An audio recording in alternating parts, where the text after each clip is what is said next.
នេះគឺជា iPhone 17 Pro Max ដែលខ្ញុំដោះថ្ងៃមុនហើយអញ្ចឹងក្នុងវីដេអូនេះដែរខ្ញុំក៏ធ្វើការចាប់វាចូលវិញចង់ដឹងថាប្រើការឬក៏អត់អញ្ចឹងមុននឹងចាប់ចូលវិញខ្ញុំក៏ធ្វើការបង្ហាញនៅផ្នែកខាងក្រោមមកបន្តិចទៀតដើម្បីឲ្យបងប្អូនកាន់តែច្បាស់អញ្ចឹងបងប្អូនភាគច្រើនក៏តែងតែយល់ច្រឡំថាផ្នែកខាងក្រោមវាមាន speaker ពីរតាមពិតមិនមែនទេបងប្អូន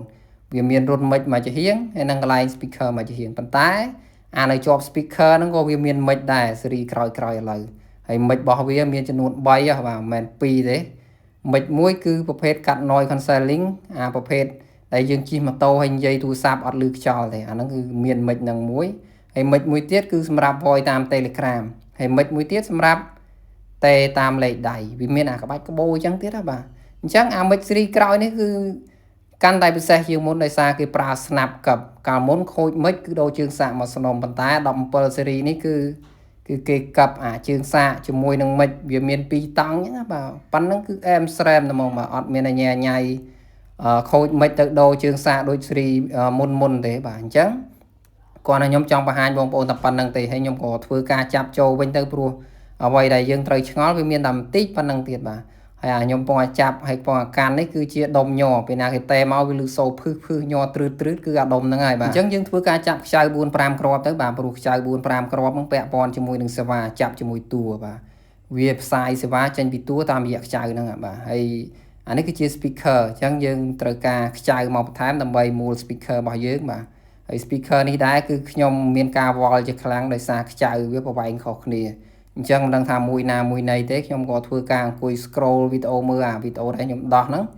មើលទៅឃើញថាយើងច្បាស់លាស់ហើយបន្ទាប់ពីច្បាស់លាស់ហ្នឹងហើយអង្គុយចាប់ចូលវិញឡើង1ម៉ោងបែកញើសខ្ចាយពេញខ្លួនអញ្ចឹងយើងធ្វើការចាប់ LiDAR sensor ចូលទៅបន្ទាប់មកយើងធ្វើការដាក់ board វាចូលមកហើយបន្ទាប់ពីដាក់ board នឹងចូលយើងធ្វើការកັບ snap ពី3 snap ទៅអា snap ខាងលើធំប៉ុណ្ណាណៃហ្នឹងគឺជា snap ចម្លងបាទចម្លងរវាង speaker ហើយនឹងសេវាពាក់ព័ន្ធជាមួយនឹងសេវា Wi-Fi បាទនៅផ្នែកខាងលើហ្នឹងហើយបើផ្នែកខាងក្រោមជាមួយនឹងជើងសាកអាហ្នឹងពាក់ព័ន្ធជាមួយនឹងសេវា SIM បាទវាមានក្បាច់ក្បូរអញ្ចឹងទៀតណាបាទអញ្ចឹងយើងក៏ធ្វើការចាប់អង្តែន 5G នៅក្បាលឆកខាងលើហ្នឹងបាទបន្ទាប់ពីចាប់អាហ្នឹងហើយយើងក៏លេចមកមើលកាមេរ៉ាក្រោយរបស់យើងឃើញថាត្រូវវ័នមួយបាទប្រឡាក់កយ៉ាវដៃអញ្ចឹងយើងក៏ធ្វើការផ្ដិតយកស្កុតមកផ្ដិតមកឃើញថាកាន់តែផ្ដិតគឺកាន់តែស្អិតបតេបតាពេញអញ្ចឹងកុំឲ្យសោះបាទសម្រាប់អាកាមេរ៉ាចាប់ពី15 Pro Max ឡើងមកគឺប៉ះមិនបានទេបាទប៉ះគឺខូចតែហ្មងបាទគឺស្អាប់យកតែហ្មងហើយមួយទៀតគឺអា snap កាមេរ៉ានេះ snap វាមាន2ជាន់ត្រួតលើគ្នាបើសិនជាយើងឆ្កឹះមិនស្រួលគឺបាក់ snap ទី1ហើយតែបាក់ហើយគឺអំបិលហើយបាទអញ្ចឹងអនាគតទៅគឺប្រឈមនឹងការខូចកាមេរ៉ាច្រើនតាមរយៈជាងបាទជាងតែឆ្កឹះមិនស្រួលគឺអំបិលហើយអា snap កាមេរ៉ាក្រោយអញ្ចឹងក្នុងវីដេអូនេះដែរបើសិនជាជាងបានមើលគឺត្រៀមខ្លួនទៅបាទកណ្ដោះកន្លែងនេះគឺប្រុងប្រយ័ត្នបន្តិចបាទព្រោះសូម្បីតែខ្ញុំឆ្កឹះ2ដងនេះក៏ចង់បាក់ដែរបាទរៀងកែកក់តិចដែរហ្នឹងបាទស្នាមអង្គឃើញថាអត់សូវស្រួលទេបាទហើយដល់វគ្គនេះគឺយើងធ្វើការទាញស្គុតថ្មហើយបាទទាញស្គុតថ្មចាស់ចេញដើម្បីបិទស្គុតថ្មថ្មីចូលហើយហេតុផលដែលរៀងយូរបន្តិចហ្នឹងដោយសារអីដោយសារតែយើងអត់មានស្គុតដើម្បីទៅឡើងវាចូលវិញអញ្ចឹងណាបាទប៉ុន្តែឥឡូវនេះគឺមានចូល stock ហើយអញ្ចឹងខ្ញុំក៏ធ្វើការទាញកាមេរ៉ាមកដើម្បីធ្វើការតឡើងវាចូលវិញហើយការតឡើងនេះដែរក៏ត្រូវការថតដែរដើម្បីឲ្យបងប្អូនមើលថាទូរស័ព្ទនឹងវានៅរស់ឬក៏បើកលែងចេញអញ្ចឹងគឺមានគេហៅថាសាកសីរស់គឺកាមេរ៉ានឹងហើយបាទយើងធ្វើការថតចែកជូនបងប្អូនមើលបាទអញ្ចឹងនេះគឺជាស្គុតថ្មដែលស្គុតស៊េរីក្រោយនេះឃើញថាអែមស្រែមែនតើអានេះតើយើងបុកភ្លើងបានយើងកោះបានបើសិនជាយើងអត់ប្រើភ្លើងទេគឺកោះអត់ចេញទេថ្មហ្នឹងគឺយើងប្រើភ្លើង9 V ចេញពី power supply ក៏បានចេញពីអាថ្មលីស្យូមក៏បានដែរបាទអញ្ចឹងយើងធ្វើការកិនថ្មឲ្យអឹបទៅជាប់នឹងប្រទេសគេហៅប្រទេសត្រជាក់បាទដែល Apple គេបង្ហាញថាប្រទេសហ្នឹងគឺជំនួយដល់ម៉ាស៊ីនដើម្បីកាត់បន្ថយភាពកម្ដៅកាត់បន្ថយកម្ដៅនៅលើម៉ាស៊ីនអញ្ចឹងបាទអញ្ចឹងយើងធ្វើការចាប់ចូលចិត្តហើយបងប្អូនបាទខ្ចៅវាមានតែប្រមាណគ្រាប់ហ្នឹងទៀតគឺដាក់តាសន្ទះថ្មចូលផ្លឹបទៅហើយបាត់ហើយបាទមូលខ្ចៅ 4 5 គ្រាប់ទៅហើយបាទហើយមកដល់ចំណុចមួយហ្នឹងគឺយើងត្រូវការប្រើប្រាស់ទូលវីសបែបផ្សេងទៀតអាទូលវីសរបៀបខ្ចៅគូតប៉ុន្តែមុខរាងធំបាទអានេះគឺជាទូលវីស17គេមានអញ្ចឹងទៀតណាបាទអញ្ចឹងទូលវីសនេះគឺខ្ញុំមកបានមកពីខាងសាន់សាញគឺគាត់តែងតែផ្ដល់គ្រឿងជួសជុលបាទសម្រាប់ជាងគឺបងប្អូនចង់បានអីតាក់ទងទៅខាងសាន់សាញនឹងមិនចេះខ្វះទេបាទគាត់ដាក់មកមុនគេតែហ្មងហើយអាដើមនេះគឺមកពីខាងចែងងឹមបាទច ចែងងៀម phone សបលក់គ្រឿងបន្លាស់ដែរបាទគាត់នៅខាងចេនឡាណាខាងចេនឡាអញ្ចឹងគាត់ក៏បានដាក់ទូលវិសនឹងតាមរយៈយន្តហោះមកដាក់ឲ្យខ្ញុំដែលខ្ញុំដោះអា17 Pro Max ថ្ងៃមុនវេទនាចិត្តពេកគាត់ក៏ដាក់ទូលវិសទាំងសាន់សាញនឹងអីនាំគ្នាដាក់តាមយន្តហោះមកយ៉ាងលឿនបាទដើម្បីឲ្យខ្ញុំធ្វើវីដេអូដើម្បីកុំឲ្យវេទនាអញ្ចឹងណាបាទអញ្ចឹងគឺយើងចាប់អាខ្ចៅប្រមាណហ្នឹងគឺប្រើទូលវិសបែបផ្សេងអញ្ចឹងបាទវាមួយយ៉ាងរបស់គេដែរអានេះគឺថាប្រភេទទូលវិស MacBook ណាបាទអញ្ចឹងយើងអាចយកអាទូលវិសហ្នឹងយកទៅដោះ MacBook ក៏បានអញ្ចឹងយើងក៏ធ្វើការមូស្កុតចេញទៅបងប្អូនបាទស្កុតចាស់ហ្នឹងគឺយើងអត់ទុកទេបាទបើសិនជាទុកទៅវាចូលដីបើសិនជាយើងកាប់ទាំងអញ្ចឹងណាអញ្ចឹងបានយើងធ្វើការមូវាចេញអស់មកដើម្បីបិទស្កុតថ្មីហើយស្កុតនេះដែរគឺវាខុសពីអាស៊េរីមុនត្រង់ថាស្កុតស៊េរីមុនវារៀងរឹងបាទរឹងឲ្យស្អិតប៉ុន្តែស៊េរីក្រោយនេះវាទៅជាទន់វិញបាទវាទន់ឲ្យស្រួលមូទៀតបាទវាល្អអញ្ចឹងណាបាទហើយការគាស់អេក្រង់ចេញពីតួក៏ស្រួលជាងមុនដែរព្រោះស៊េរី17វា frame វារាងតូចបាទអញ្ចឹងទៅសាច់ស្កុតក៏វារាងតូចតាមហ្នឹងការគាស់មកគឺងាយលបើកជាងបាទអញ្ចឹងពាក់ព័ន្ធមួយជំរាបទឹកអីបងប្អូនរៀងប្រយ័ត្នតិចទៅព្រោះ17 Pro Max នេះគឺ